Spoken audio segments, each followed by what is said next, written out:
Hello students, welcome back to physics class. Students, आज हम यहाँ पे थर्मोडायनेमिक्स का फर्स्ट यूनिट का नेक्स्ट पेपर करेंगे, जो कि है हमारा नेक्स्ट पेपर नहीं, नेक्स्ट मतलब जो हमारी फर्स्ट यूनिट है उसका नेक्स्ट टॉपिक रहेगा हमारा entropy change in reversible process, जिसको हम क्लॉसियस थ्योरम भी बोलते हैं। और entropy changes in irreversible process, right, यानी कि हमें एंट्रोपी का चेंज देखना है। जब हम रिवर्सिबल प्रोसेस लेते हैं तब कैसा आता है, और इरिवर्सिबल प्रोसेस लेके चलते हैं तब कैसा आता है, ठीक है।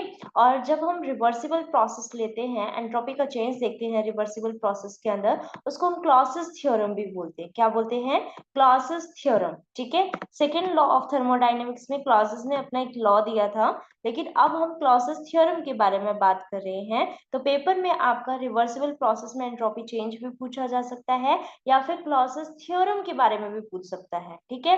तो वहां पे क्लॉसियस लॉ तो जो हमारा है वो तो 2 नंबर का ही हो जाएगा, ठीक है। लेकिन जो क्लॉसियस थ्योरम है ये आपका 5 या 3 मार्क्स से कम का नहीं आएगा, ठीक है। इसीलिए हमें इसको डिफ्रेंशिएट करना भी आना चाहिए कि वो पूछ क्या रहे हैं। क्या वो शॉर्ट में एक डेफिनेशन पूछना चाह रहा है, या वो पर्टिकुलर एक प्रोसेस जिसको हम डेराइव करके दिखाएंगे उसको पूछना चाह रहा है, करेक्ट। तो चलिए इसके ऊपर प्रोसीड करते हैं, कैसे इसको हमें अटेम्प्ट करना है, ये सारी चीजें हमें देखनी है। तो सबसे पहले हम यही लेके चलेंगे entropy change in reversible process वाला टॉपिक ही। अब ये वाला टॉपिक हम क्योंकि पहले वाले लेक्चर के अंदर कर चुके हैं, राइट, इसीलिए मैंने इसके अंदर आपको व्हाइट बोर्ड के ऊपर ज्यादा एक्सप्लेन नहीं किया है, क्योंकि हम ये कर चुके हैं, करेक्ट। तो जब हम एडियाबेटिक कर्व लेके चले थे ए एंड बी, उसके ऊपर मैंने कुछ आइसोथर्मल कर्व्स लिए थे I1 I2 I3 करके, और अभी मैंने I1 and I2 he consider किया है। और उनके ऊपर जो टेम्परेचर है ये T1 एंड T2 टेम्परेचर हो गया। Amount of heat given to the system था Q1, और amount of heat release from the system है Q2 आपका। तो यहाँ से जो हमने आपका एंट्रोपी चेंजमेंट देखा था किसी भी, या फिर आप कार्नोट साइकिल का इसके अंदर देखते हो, तो कार्नोट साइकिल की वजह से इसका 1 माइनस में Q2/Q1 is equal to 1 minus में T2/T1 आपका आया था। और वहां से आपने Q2/T2 is equal to Q1/T1 जो है वो कैलकुलेट कर लिया था, करेक्ट। और आपको यहाँ से ये भी पता है कि यहाँ पे ये दोनों हमारी स्टेटमेंट्स जो हैं वो इक्वल स्टेटमेंट्स आती है। दैट मीन्स इनको अगर हम सब्ट्रैक्ट भी करते हैं तो वो मेरा 0 के इक्वल आता है। और जो चेंज इन एंट्रोपी है वो मेरा डेल क्यू बाई टी होता है। दैट मीन्स आपका Q1/T1 माइनस Q2/T2 है। क्योंकि ये क्वांटिटी 0 है, दैट मीन्स आपका एंट्रोपी भी वहां पे क्या हो गया है, 0 हो गया है, ठीक है। तो हमने अभी एक ही साइकिल इसके अंदर करी थी, अगर हमारे पास और भी होते तो हम क्लॉज इंटीग्रल इसके अंदर लेके चल रहे हैं कि कंप्लीट साइकिल के लिए हमारे पास जो है वो हमारा क्या हो जाएगा, 0 हो जाएगा। तो रिवर्सिबल साइक्लिक प्रोसेस के अंदर जो है एंट्रोपी कैसा होता है आपका, 0 होता है। यही हमारी क्या है, क्लॉजियस थ्योरम है। क्लॉजियस थ्योरम क्या कहती है कि in a particular reversible cyclic process the change in the entropy is 0, correct. तो ये हमें इसके अंदर डिराइव करके आना था। आप इसको पूरा अच्छे से लिख सकते हैं, ठीक है, अपनी नोटबुक के अंदर इसको जरूर लिखिएगा।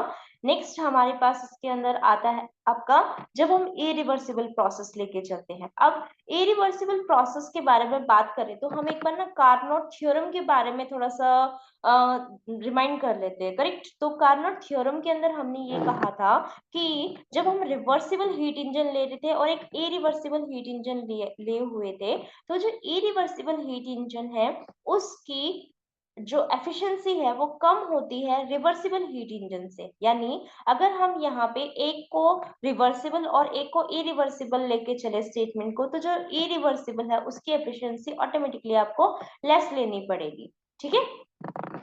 तो यहाँ पे हमने एक की तो हमने Q1 माइनस में T1 ये हमने इरिवर्सिबल साइकिल का ले लिया, और जो रिवर्सिबल साइकिल लिया था उसका 1 माइनस में T2/T1 वाला ले लिया, क्योंकि हमें पता है कि रिवर्सिबल में 1 minus Q2/Q1 is equal to 1 minus T2/T1। तो मैं वहां पे कोई भी टेम्परेचर या हीट कोई भी एफिशिएंसी के फॉर्म में उसको ले सकती थी, ठीक है। तो मैंने इसको जो है टेम्परेचर के फॉर्म में ले लिया है, आपकी रिवर्सिबल को तो टेम्परेचर के फॉर्म में, इरिवर्सिबल की हीट की फॉर्म में लिया है। लेकिन मुझे पता है कि रिवर्सिबल जो है, रिवर्सिबल किसी भी फॉर्म में लूं मैं, ठीक है, उसकी एफिशिएंसी मेरी ग्रेटर रहेगी। अब क्योंकि मैंने उसको टेम्परेचर टेम्परेचर की फॉर्म में लिया था तो 1 minus Q2 by Q1 is less than 1 minus T2 by T1 हो जाएगा। इसको क्रॉस मल्टीप्लाई करके आपके पास जो रिजल्ट आया है बेटा वो आया है Q2 बाई T2 माइनस में Q1 by T1 is greater than 0। इसका मतलब क्या है, जो रिजेक्ट करी थी वो ज्यादा क्वांटिटी है, जो एब्जॉर्ब करके करवाया था वो कम क्वांटिटी है। और ये कैसे आ रही है, पॉजिटिव। और Q2 बाई T,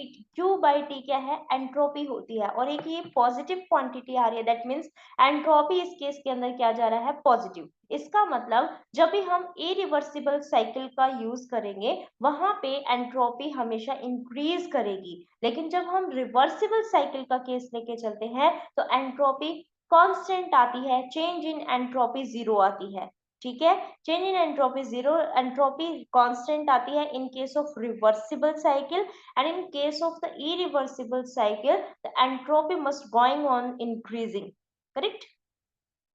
तो यहाँ पे देखिए ये हम लेके चले थे, यहाँ पे ये एक पॉजिटिव क्वांटिटी आई है, इसका मतलब हम क्या कह सकते हैं कि यहाँ पे जो इरिवर्सिबल प्रोसेस थी इसके अंदर एंट्रोपी आपकी इंक्रीज करी जा रही है। इसको हम principle of increase of entropy भी बोलते हैं। क्या बोलते हैं, principle of increase of entropy. Means जब हम इरिवर्सिबल कंडीशन लेते हैं तो वहां पे आपका एंट्रोपी इंक्रीज करता है, तो ये हो जाएगा। और जहां कांस्टेंट आता है वहां हम रिवर्सिबल प्रोसेस को यूज करते हैं। इसको भी नोट डाउन कर लीजिएगा।